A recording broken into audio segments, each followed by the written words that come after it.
ప్రతి సమయము స్తుతించెదము, ప్రేమ పూర్ణుడా నీ ప్రేమకై ప్రతిదినము స్తుతించెదము, ప్రేమ పూర్ణుడా నీ ప్రేమకై ప్రతిదినము స్తుతించెదము, ప్రేమతో స్తుతించెదము. పాపములు మరణించే నన్ను మీరు ప్రాణమిచ్చి రక్షించి తీరే, పాపములు మరణించే నన్ను మీరు ప్రాణమిచ్చి రక్షించి తీరే, ఆత్మ వలన నన్ను అభిషేకించి నీ ఆలయముగా మార్చితిరే, ఆత్మ వలన నన్ను అభిషేకించి నీ ఆలయముగా మార్చితిరే, ప్రేమతో స్తుతించెదము, ప్రతి సమయము స్తుతించెదము, ప్రేమ పూర్ణుడా నీ ప్రేమకై ప్రతిదినము స్తుతించెదము, ప్రేమ పూర్ణుడా నీ ప్రేమకై ప్రతిదినము స్తుతించెదము. శోధనలు పెరిగినప్పుడు మనోవేదనతో కలత చెందెను, శోధనలు పెరిగినప్పుడు మనోవేదనతో కలత చెందెను, శోధనలను జయించిన దేవా సొమ్మసిల్లక నిలిపితిరే, శోధనలను జయించిన దేవా సొమ్మసిల్లక నిలిపితిరే, ప్రేమతో స్తుతించెదము, ప్రతి సమయము స్తుతించెదను, ప్రేమ పూర్ణుడా నీ ప్రేమకై ప్రతిదినము స్తుతించెదము, ప్రేమ పూర్ణుడా నీ ప్రేమకై ప్రతిదినము స్తుతించెదము. శ్రమల మార్గములో నడువా మీరు మాదిరిని ఉంచి వెళ్ళిరే, శ్రమల మార్గములో నడువా మీరు మాదిరిని ఉంచి వెళ్ళిరే, అడుగు జాడలలో వెంటాడి నడచి భూమి యందు ప్రకాశింతుము, అడుగు జాడలలో వెంటాడి నడచి భూమి యందు ప్రకాశింతును, ప్రేమతో స్తుతించెదను, ప్రతి సమయము స్తుతించెదను, ప్రేమ పూర్ణుడా నీ ప్రేమకై ప్రతిదినము స్తుతించెదను, ప్రేమ పూర్ణుడా నీ ప్రేమకై ప్రతిదినము స్తుతించెదను. సంపూర్ణుడా మీ వలెనే దైవ సారూప్యములోనే ఎదుగా, సంపూర్ణుడా మీ వలెనే దైవ సారూప్యములోనే ఎదుగా, బోధించుటకు మీ అపోస్తులను దానముగా మాకిచ్చితిరే, బోధించుటకు మీ అపోస్తులను దానముగా మాకిచ్చితిరే, ప్రేమతో స్తుతించెదను, ప్రతి సమయము స్తుతించెదము, ప్రేమ పూర్ణుడా నీ ప్రేమకై ప్రతిదినము స్తుతించెదము, ప్రేమ పూర్ణుడా నీ ప్రేమకై ప్రతిదినము స్తుతించెదము. వధువుగా నన్ను మార్చితిరే నీతో నిరంతరము జీవించుటకు, వధువుగా నన్ను మార్చితిరే నీతో నిరంతరము జీవించుటకు, ప్రియుడా నీకై నేనేమి చేయుదును, ప్రేమతో నిన్ను సేవించేదను, ప్రియుడా నీకై నేనేమి చేయుదును, ప్రేమతో నిన్ను సేవించేదను, ప్రేమతో స్తుతించేదను, ప్రతి సమయము స్తుతించేదము, ప్రేమ పూర్ణుడా నీ ప్రేమకై ప్రతిదినము స్తుతించేదము, ప్రేమ పూర్ణుడా నీ ప్రేమకై ప్రతిదినము స్తుతించేదాము. ఒక్కసారి ఒక చరణం పాడుకుందామయ్యా. మన సేవకులు శ్రమల మార్గంలో నడిపించినప్పుడు, ఆయన అడుగుజాలు నడిపించినప్పుడు భూమి యందు ప్రకాశిస్తామని చెప్పినట్టుగా ఒక చరణం పాడుకుందాం. శ్రమల మార్గములో నడువా మీరు మాదిరిని ఉంచి వెళ్ళిరే. నాతో పడందరు. శ్రమల మార్గములో నడువా మీరు మాదిరిని ఉంచి వెళ్ళిరే. అడుగు జాడలలో వెంటాడి నడచి భూమి యందు ప్రకాశింతోను. అడుగు జాడలలో వెంటాడి నడచి భూమి యందు ప్రకాశింతోను. ప్రేమతో స్తుతించేదను, ప్రతి సమయము స్తుతించేదను. ప్రేమ పూర్ణుడా నీ ప్రేమకై ప్రతిదినము స్తుతించేదను. ప్రేమ పూర్ణుడా నీ ప్రేమకై ప్రతిదినము స్తుతించేదను. హల్లెలూయా. పాట పాడుతూ ప్రభునామాన్ని గణపరుస్తాం. నీవుంటే నాకు చాలయ్యా యేసయ్యా, నీ కృపయే నాకు చాలయ్యా యేసయ్యా. నీవుంటే నాకు చాలయ్యా యేసయ్యా, నీ కృపయే నాకు చాలయ్యా యేసయ్యా. వేదనలో శోధనలో ఇరుకులలో ఇబ్బందులలో నీ కృపయే చాలయ్యా యేసయ్యా. అంతా నాకు విజయమే యేసయ్యా. నీ కృపయే చాలయ్యా యేసయ్యా. అంతా నాకు విజయమే యేసయ్యా. లోకములో ఎన్నికలేని వాడనయ్యా, ఏ సంపదలు లేని వారమయ్యా. లోకములో ఎన్నికలేని వారమయ్యా, ఏ సంపదలు లేని వారమయ్యా. పేరు పెట్టి పిలిచావయ్యా నా మెస్సయ్యా, పేరు పెట్టి పిలిచావయ్యా నా మెస్సయ్యా.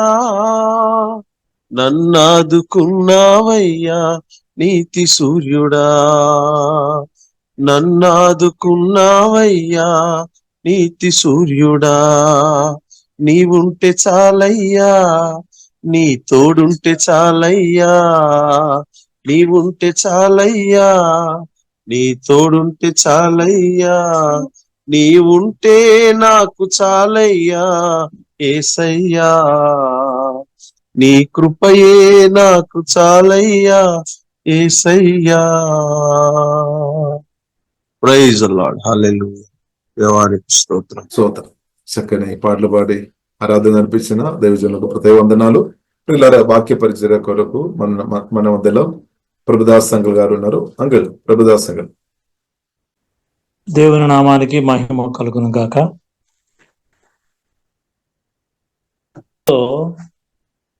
దైవజనులు ఉన్నారు, నాకు చాలా సంతోషం. ఇవాంజలిస్టులు కూడా ఉన్నారు, వారు కూడా దైవజనులే, చాలా సంతోషం.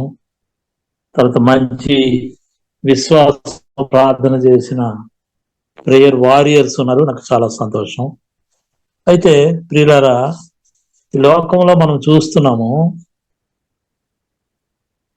కొత్త కొత్త పరిస్థితులు, కొత్త కొత్త చట్టాలు అవి ప్రజల మీద రుద్దబడుతున్నాయి బలవంతంగా. మనకు తెలుసు, అది చూస్తున్నాం.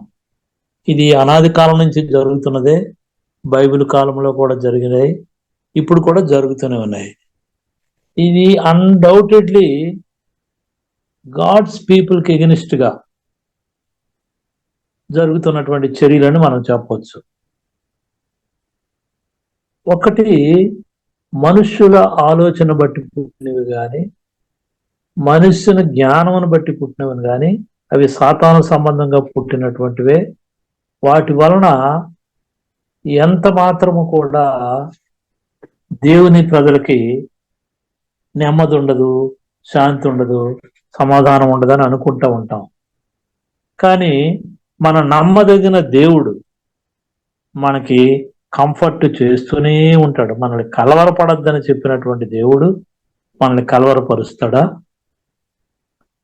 ఇప్పుడు మన ముందు అనేకమైన అంశాలు, ప్రార్థన అంశాలు వచ్చాయి. ఇవన్నీ ఖచ్చితంగా ప్రార్థన చేయవలసిందే. దేవుడు వీటికి సమాధానం ఇస్తాడు, ఇచ్చాడు కూడా.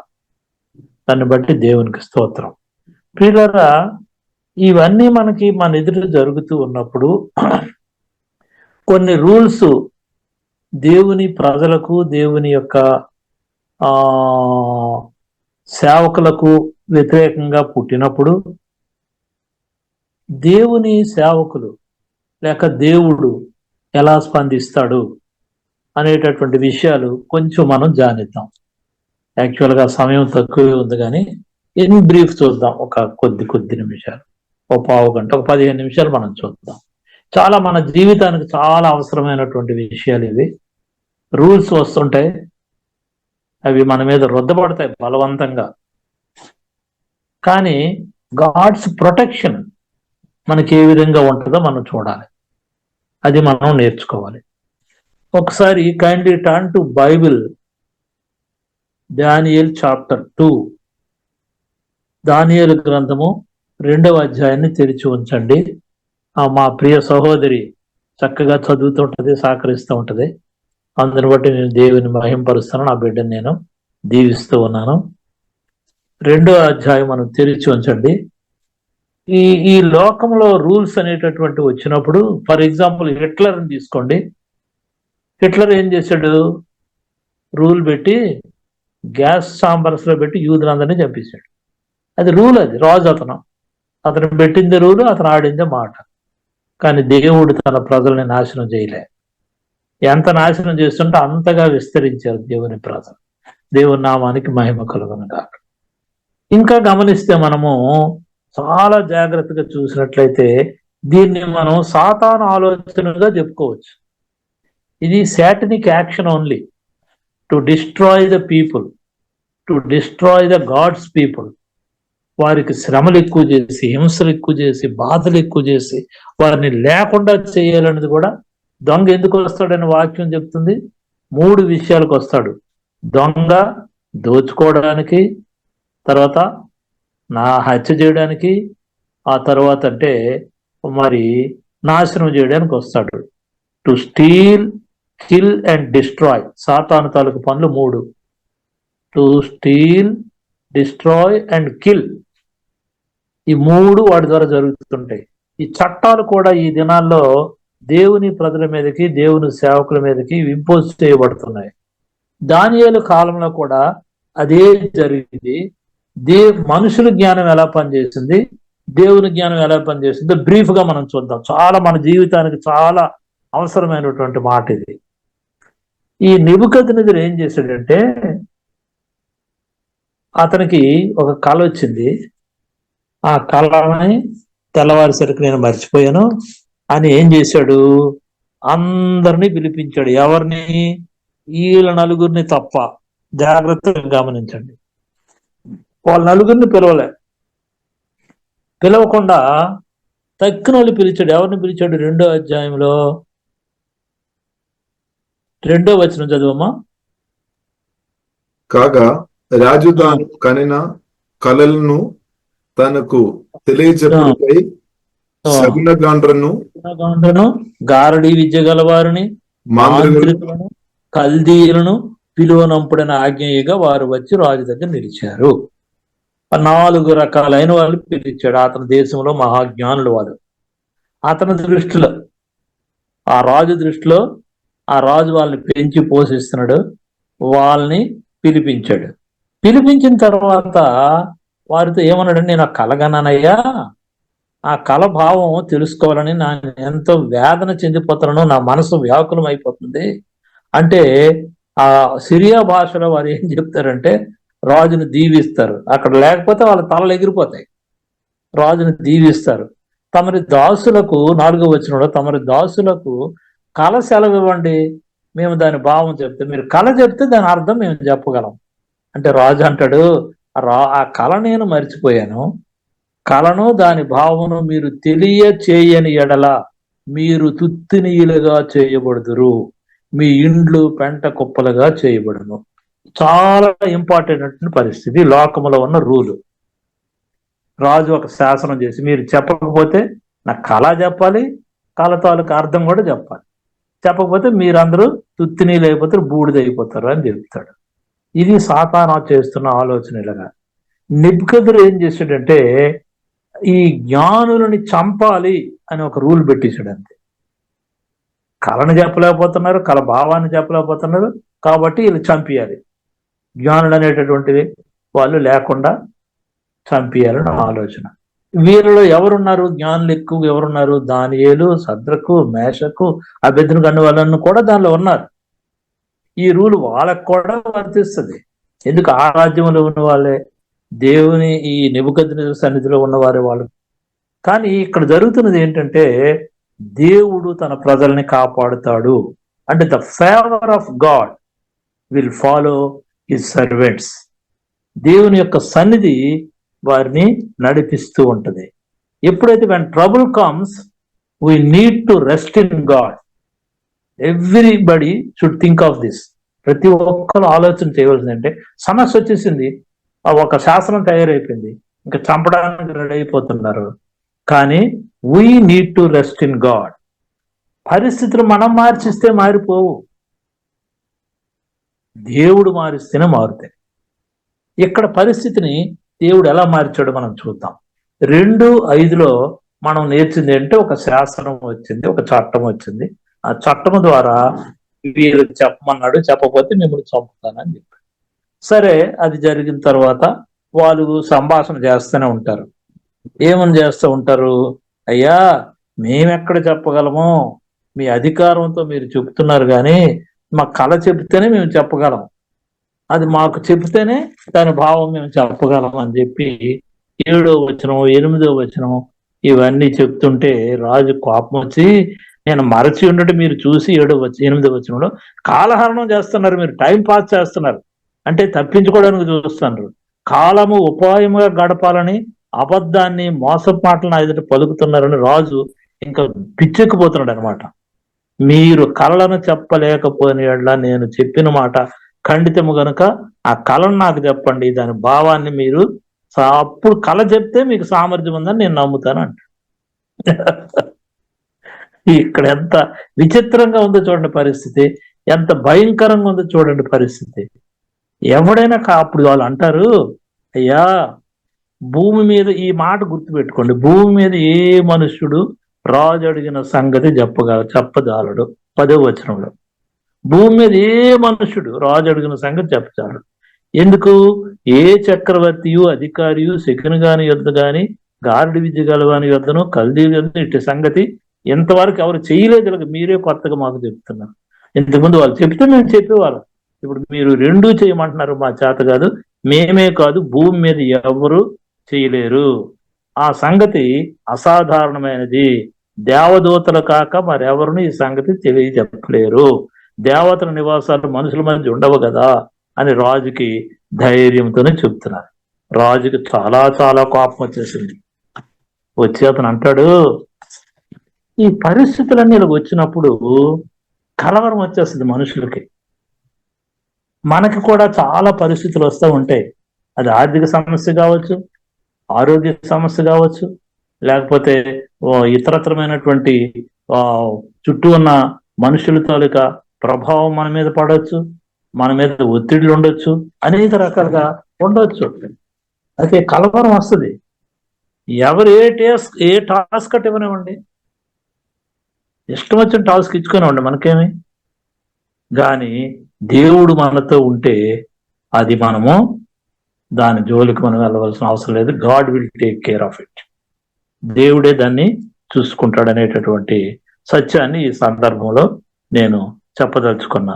ఈ 10వ వచనంలో మనం ఏం కనబడుతుందంటే ఒక అసాధారణమైన పరిస్థితి కనబడుతుంది. భూమి మీద ఏ మనుషుడు చెప్పలేడని ఒక అసాధారణమైనటువంటిది వీళ్ళు చెప్తూ ఉన్నారు. అసాధారణమైన పరిస్థితి.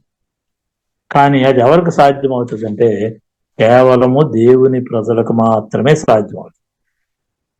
దేవుని విశ్వాసులకు, దేవుని సేవకులకు మాత్రమే అది సాధ్యమవుతుంది అనే సంగతి మనం జ్ఞాపకం చేసుకోవాలని నేను కోరుతూ ఉన్నాను. అయితే మనం చేయగలం, అది వాళ్ళు చేయలేరు. వాళ్ళు అనొచ్చు భూమి మీద ఎవడూ చేయలేడు, దేవదూతలు లాంటి వాళ్ళు కూడా చేయలేరని. అది వాళ్ళ జ్ఞానము, వాళ్ళ ఆలోచన. మనకు వచ్చిన సమస్య కూడా వాళ్ళ దృష్టిలో అలాగే కనబడచ్చు, మన ఇబ్బందులు వాళ్ళకి అలాగే కనబడచ్చు, మన సమస్యలు వారి దృష్టిలో అలాగే కనబడచ్చు. కానీ మనకు నమ్మకం ఏంటంటే మన దేవుడు మనకి చెయ్యగలడు, మనకి దేవుడు ఆలోచన ఇవ్వగలడు. మనది దైవిక జ్ఞానము. దైవిక జ్ఞానంతో నడిచినది ఏది ఫెయిల్ అవ్వదు, ఏ ప్రోగ్రామ్ అయినా. మీరు చాలా చూడండి, చరిత్ర చూడండి. దేవుని జ్ఞానంతో నడిచినటువంటి ఏ ప్రణాళిక కానీ, ఏ ఉద్దేశము కానీ, ఏ ప్లాన్ కానీ మనము సక్సెస్ అయ్యేవే చూస్తాం. కానీ దేవునికి వ్యతిరేకంగా మనుష్య జ్ఞానంతో చేస్తే అవి ఎప్పుడు కూడా ముందుకి నడవవు. ఈ అసాధారణమైన పరిస్థితి ప్రజలకే, దేవుని ప్రజలకే సాధ్యం అనే సత్యాన్ని నేను చెప్పదలుచుకున్నాను. మన సమాజంలో మనం బ్రతుకుతున్నాం. మనం ఎక్కడ పైన ఆకాశంలో లేము, మనం సమాజంలోనే బ్రతుకుతున్నాం. ఆ సమాజం మనకి సలహాలు ఇస్తూ ఉంటుంది, కొన్ని సూచనలు ఇస్తూ ఉంటుంది, కొన్ని దారులు చెప్తూ ఉంటుంది. నువ్వు వెళ్ళగలిగితే బాగుండు, అలాగెళ్తే బాగుండు, అది చేస్తే బాగుండు, ఇది చేస్తే బాగుందని ఈ 11వ వచనంలో చెప్పినట్లుగా మనకి ఆ సలహాలు వస్తూ ఉంటాయి. ఈ సంగతులు ఎవరు చెప్పలేరు, దేవదూతలే వారు చెప్పగలరు. కానీ దేవదూతలు మన మధ్య లేరు కదా అని ఉచితమైన సలహాలని రాజుకు కూడా చెప్తున్నారు వీళ్ళు. వాళ్ళ మీదకి ఒక ఉపద్రవం వచ్చి పడింది, వాళ్ళు చావడానికి రెడీ అవ్వాల్సిన పరిస్థితి వచ్చేసింది. 12వ వచనం వచ్చేసరికి జాగ్రత్తగా చూడండి ప్రియులారా. జ్ఞానులను, 12వ వచనం చదవండి ఎవరైనా, నేను ముగిస్తాను. 12వ రాజు కోపం తెచ్చుకొని సత్యాగ్రహము గలవాడై బబులోని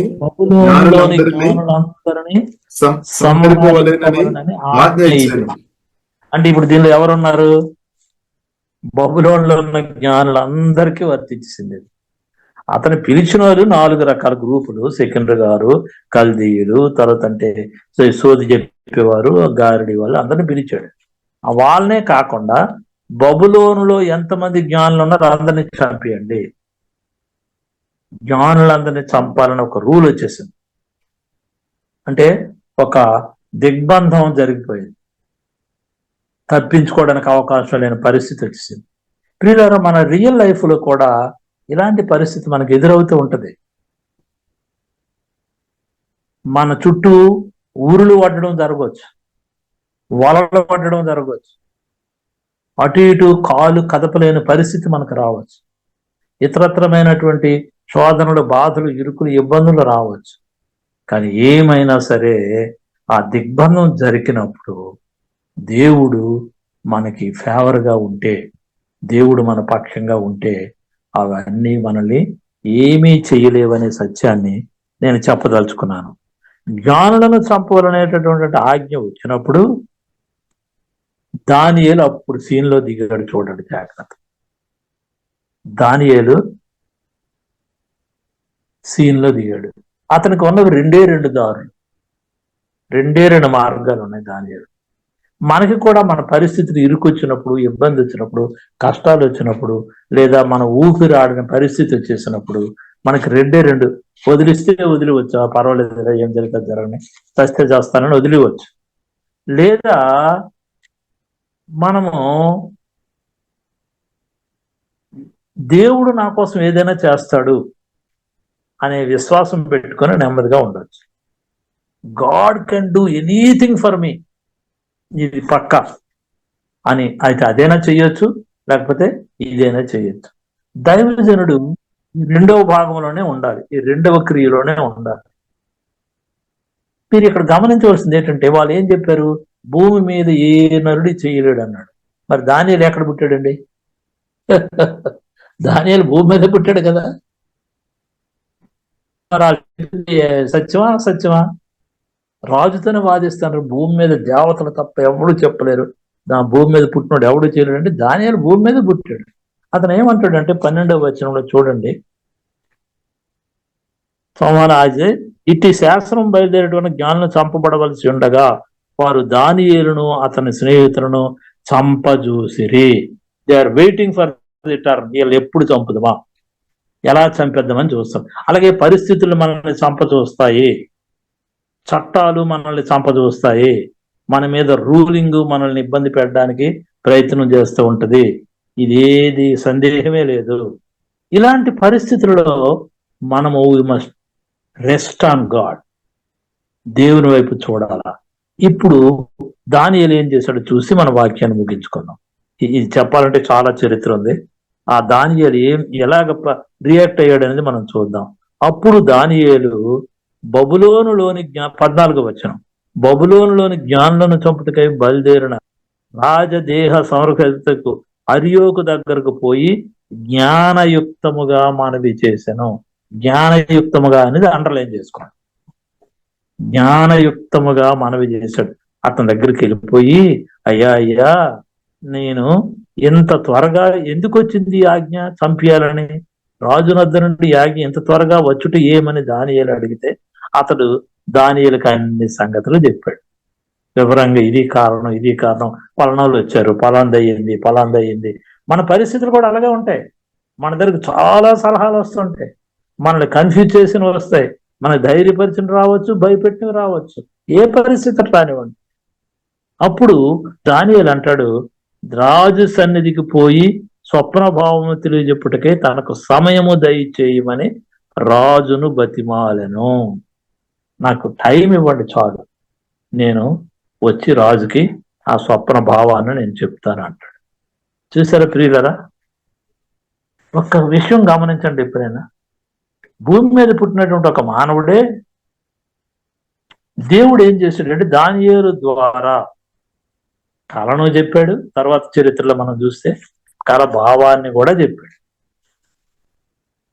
చెప్పిన తరువాత రాజు తిరిగి ఇతనికి సాష్టాంగపడి నమస్కారం చేసిన పరిస్థితి వస్తుంది.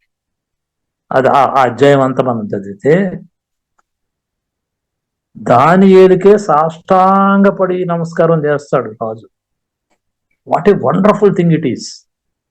చట్టం చేసేటోడు, అందరిని చంపేయాలనేటటువంటి వాడు, వీళ్ళు భూమి మీద ఉన్న అసలు జ్ఞానులన్నీ వద్దు, నాకు ఎంత భయం కలిగించిన అనేవారు.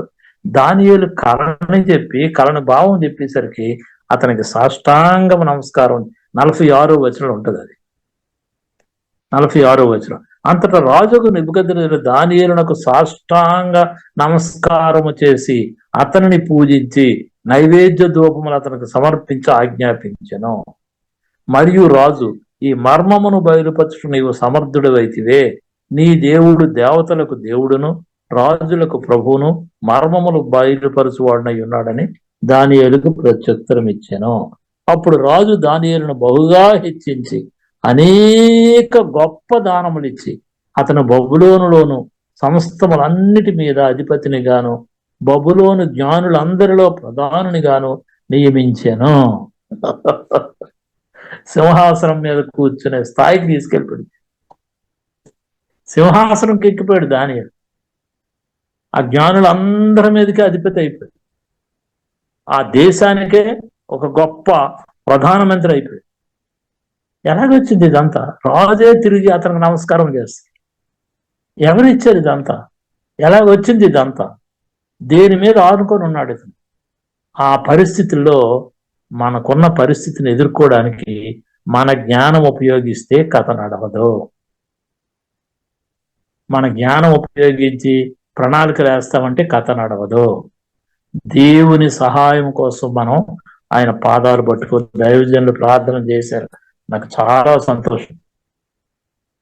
చాలా చాలా చాలా లోతైనటువంటి ప్రార్థన, దేవుడు అంగీకరించే ప్రార్థన చేశాడని నేను నమ్ముతున్నాను. అవన్నీ గ్రాంట్ అయిపోతాయి, దానిలో అనుమానమే లేదు. ఇప్పుడు ఏ ప్రేయర్ రిక్వెస్ట్ చేశారో అవన్నీ టేక్ ఇట్ ఫర్ గ్రాంటెడ్, అన్ని అమలైపోతాయి. దేవుని చట్టం తయారవుతుంది, దేవుని శాసనం తయారవుతుంది, మనుషుల చట్టాలు రద్దయిపోతాయి. దేవుని శాసనం తయారైందంటే చర్చిల మీద చర్చిలు కట్టబడిపోతాయి. ధనము మనం లెక్క పెట్టలేనంత ధనము, విస్తారమైన ధనము, ఆత్మలో వర్ధిల్లిపోవడం. ఆ తర్వాత అంటే అన్ని విషయాల్లో సౌఖ్యం కలగడం. యోహాను పత్రిక 3వ అధ్యాయంలో ఉంటుంది కదా, ప్రియుడ నీవు ఆత్మలో వర్ధిల్లుచున్నగా అన్ని విషయముల్లో నీవు అభివృద్ధి చెందవాలని నా ప్రార్థన అని అంటాడు కదా. అలాగే అన్ని విషయాలు దేవుడు ఇస్తాడు. ఇది నమ్మగలగాలి. ఇది ప్లేట్లెట్స్ రైజ్ అయిపోతాయి. సిచ్యువేషన్ తో మాట్లాడండి. Talk to the situation, talk to the body, declare the power and authority on the body. Platelets rise, you have no authority to stay idly, rise immediately in the body. The body is not yours, the body is God's body. Declare చేయండి. అలాగే ఆర్థిక ఇబ్బందులతో ఉన్నవాళ్ళు, అప్పుల్లో ఉన్నవాళ్ళు, కొట్టుకెళ్ళిపోతున్న వాళ్ళు declare చేయండి. నేను మానసికంగా కుంగడానికి వీల్లేదు. ఈ దేహము దేవునిది. దీనిలో సోదరుల బాధలు, ఇరుకుల ఇబ్బందులు ఉండడానికి వీల్లేదు. ఓన్లీ దేవుడే నాలో ఉన్నాడు, యేసయ్య నాలో ఉన్నాడు. Declare, speak to the situation. నేను అదే మిమ్మల్ని అందరినీ కోరుతూ ఉంటాను. ప్రేయర్లు చేయడం ఒక ఎత్తు అయితే, పరిస్థితులతో మాట్లాడడం ఒక ఎత్తు. Speak to the situation. దానియేలు పరిస్థితులతో మాట్లాడాడు, రాజుతో మాట్లాడాడు, అహర్షవేష్తో మాట్లాడాడు.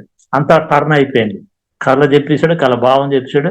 రాజే తిరిగి దండం పెట్టి అతన్ని సింహాసనం మీద కూర్చుని పెట్టుకున్నాడు, అధిపతిని చేశాడు. కాబట్టి ప్రియులారా, మనకి ఎన్ని పరిస్థితులు రానివ్వండి, ఎన్నైనా దిగ్బంధనాలు ఉండేవండి, మనము దేవుని వైపు చూచినప్పుడు దేవుడు ఆ కార్యాన్ని చేయడానికి తన హస్తాన్ని చాపుతాడు. తన హస్తాన్ని చాపినప్పుడు ఆ హస్తం తాలూకా శక్తి ప్రజలందరూ చూస్తారు, దేవుణ్ణి ఘనపరుస్తారు, దేవుని మహింపరుస్తారు. దేవుడి మాటలు దీవించి ఆశీర్వదించును గాక.